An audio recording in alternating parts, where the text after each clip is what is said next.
Hey, how's it going? Jake with INEOS Grenadier here. Today I'm going to tell you about the Fieldmaster trim, which is one of three options on a Grenadier. So you have your basic wagon, which means you can basically pre-select any options, the Trailmaster, which is a little more off-road focused, and the Fieldmaster, which we have here, which is going to be a little more on-road, use everyday focused. The Fieldmaster comes standard with the Safari windows up top, leather heated seats, compass with altimeter, an upgraded sound system which basically gives you a subwoofer, 18-inch alloy wheels, as well as the ladder on the back, which you can see there. Now this one here is the sterling silver color with a contrast black roof, which is a really nice option. Obviously harkening back to some of the old Defenders with their two-tone paint schemes, which people really seem to like. Now for additional options on this one, we do have checker plates as well as side steps. Side steps have been our most popular option. People really like them.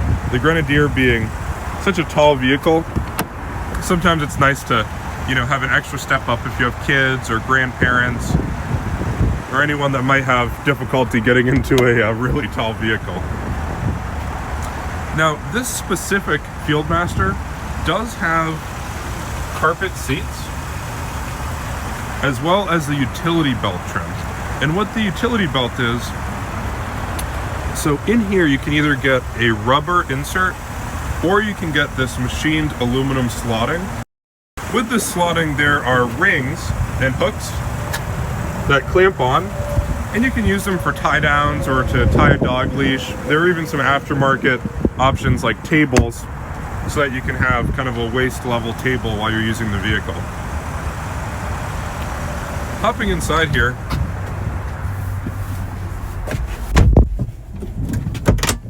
you can see this one up top has the Safari windows. These have been really popular. They're extremely easy to use. Just open them like that. And then if you want, there's this hinge mechanism, and they can pop all the way off vertically. Now moving down here, most Grenadiers are going to be very similar inside in terms of the center console. They're all going to have the same infotainment screen. And for the steering wheel, it's all the same wheel. You can get a saddle brown option. Very straightforward in here, all high quality materials that are built to last for a long time. You do have Apple CarPlay integration, so you have your Siri, hands-free, cruise control, big horn here, and then your little toot horn. That's a fan favorite. Obviously volume up and down, seek, track, forward and back. Looking over here at this stock, very straightforward, right? Just auto for the lights, turn indicators, normal high beam, low beam. Over on this side, you have your wiper speed. For the intermittent wipers, you have your settings here. And then over on the end, you have your rear wiper. In the center stack, heated seats. Again, that's going to come standard with the leather seating option. You have your fan speed, temp, zones, passenger side heated seat. Most of the time for this, I just set it on auto and leave it, and it's going to tell you right here what temp you've selected. Moving down into the center here, you have your defrost, of course being British, demist, front and rear, hazards in the center. AC, this guy's going to be on if you have your climate set to auto. And then recirculation. Down on the bottom left, start stop, have that guy turned off. Your media, radio volume up and down, and then your park assist over on the right side. Standard BMW shifter here, so you just hold on the left side. That's going to unlock park up top. This is going to be your high range, low range, and center locking diff. Now to operate this, you're going to put the vehicle in neutral, and you just want to lift up on this collar whenever you're making a shift, and then make sure it seats back down properly. So that's going to be the center lock, and then you'll see right here, it's going to turn off our traction control, our forward braking. This is saying that the camera can't be used right now for lane keep, and then you have your center locking diff enabled. And then to disable it, it's the inverse. Just lift up on the collar, pull it over, make sure it pops back down. Low range, same thing. Pull it down into low, and you're going to get the indicator there that you're in low. And we'll put it back in park. Moving up here, most of the time you'd actually just have your CarPlay or Android Auto. Me, using my phone right now, I do have it disconnected, but there are some nice options in the menu here. So if we go into off-road, right here, we're gonna have altitude, wheel angle, your G-force, your pitch, roll. Moving up, you're gonna have your temperature for your tires, gearbox, transfer case, as well as your tire pressure. Now, sometimes if it goes, if the temperature goes from being warm to cold or cold to warm, you're gonna see the TPMS light pop up over here. And this is how you get rid of that light. So you come in here on the top left, set RCP, recommended cold pressure set, and then just drive the car for about 5 minutes and that warning will go away. Moving here, this is Pathfinder. This will basically follow a trail in and out for you. It's not a GPS. It's not going to give you directions. It's kind of like breadcrumbs right on a GPS showing you where you went, but it's not, again, directions. Right here we have our lat long, altitude, and then some travel information down here like distance, speed, fuel consumption. And then down here, electrical. This one's pretty useful because it will show you your state of charge, if you're charging, decharging, battery voltage, and the temp too. Moving on here, phone and audio. You're probably not going to use those guys very much because it's going to be through your CarPlay. But if you do want to use audio, for instance, right here we have USB, so you can load in a USB, Bluetooth, FM, sorry about that, FM, and then of course your Sirius XM. I'm moving down here into device. That's typically just going to show you your Apple CarPlay. See, I'm disconnected here, but if I was, it would be your phone horizontally. And moving down into settings, general here. This stuff is pretty much all going to be set up for you before you pick up the car. Now, the one that we pre-select is the CCI favorite, and you want that to be intelligent speed assist, at least until the next software update comes out, because this is going to disable the overspeed ADAS chime, which was mandated in the EU, and when the Grenadier came here, it was installed on all of the US models as well.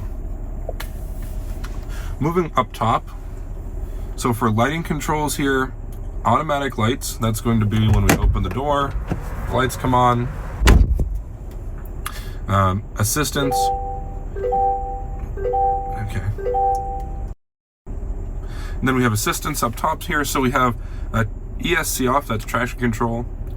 Downhill assist, this is going to be if you're dealing with some mud or snow and you want to come down a hill. It's kind of like a fun off-road cruise control for any slippery conditions. Over here we have our exterior lights. This is going to be level control for the front headlights. So if you have a trailer on the back with like a heavy tongue weight, right, you can angle the front lights down so you're not blinding oncoming traffic. And then we have our auxiliary lights. So to enable the auxiliary lights, we have to be in off-road mode first. To do that, we're going to press and hold. See it start flashing. Then you can press again, and that's going to turn on off-road mode. And then if I turn my headlights on, I can now enable the auxiliary lights. And those are the two front lights in the front of the Grenadier. They will turn on when you turn the high beams on. Now, another note here, when you're in off-road mode, you're going to see these warnings. So we have, again, the forward collision isn't going to work, traction control off, speed camera off. It's showing you that you're in off-road mode. And then this alert here is just because I have the lights on and I'm unbuckled. These are all normal. So in off-road mode, you do not have to be buckled up to 45 miles an hour. So you can see I can take off driving here and it's not going to chime. It does still tell you, right, that you are unbuckled. It will still show up if you have a child in the back that's unbuckled. And the other part of that, so if we scroll into reverse, you don't have your backup camera in off-road mode. So that's one thing to keep in mind. You also do not have backup sensors. So you're using good old-fashioned eyesight for that. So to turn off-road mode off, just press there, and that's going to turn it off, and then press again for the auxiliary lights. That's going to turn those guys off. Waiting mode over here. This is going to be used if you're going through a heavy stream. Basically, it's going to take the HVAC system, seal it up so you don't get water or mold in there, and if you had a diesel, right, it would turn off the diesel particulate filter and the regen cycle and all that. But over here in the US, where we just have gas, it's just going to be used basically to protect your electronics in your HVAC system. Moving up top, this Fieldmaster has the standard row of switches that all Grenadiers do. It does not have the additional switches up here, which would give you your winch preparation and a couple other exterior toggles that are pre-run wires for you. But starting on the left, we have power. You can turn this on. It's going to leave your battery turned on, right? So if you are having a beach day and you want to leave the power outlets that are in the vehicle on, turn this on. You can charge your phone, run a fridge in the back, that type of thing. Exterior one, most people are going to use this for a light bar or to replace the front off-road lights. The reason you do that is because, again, in off-road mode, you can only, you have to be basically under 50 miles an hour. So here you can turn them on if you're, up in Maine on a dark road and you're going more than 50, you can have some extra light if you want. And then interior, these could be for any accessories you want on the inside. Moving down, glove box, pretty standard operation here. Just open that guy up. There's your owner's manual, so if I forgot anything in this video, you can look it up in there. Being a Fieldmaster, you are going to have your subwoofer, and then all Grenadiers will come with this. So this is fuses and their locations.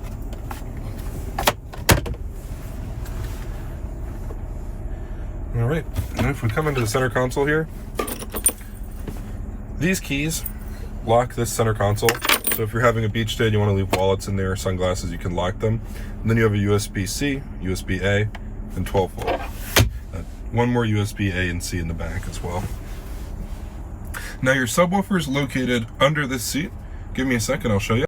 All right, so back here in the Fieldmaster, you are going to have the subwoofer here, the JBL subwoofer. Now this guy, you can independently tune with the sound system. We have a video on our channel showing you how to do that. You're also going to have your battery and your fuses. To put these seats down, it's the inverse. It does take two hands because you want to get your seatbelts there. You just pop them down and then pull the seatbelts through.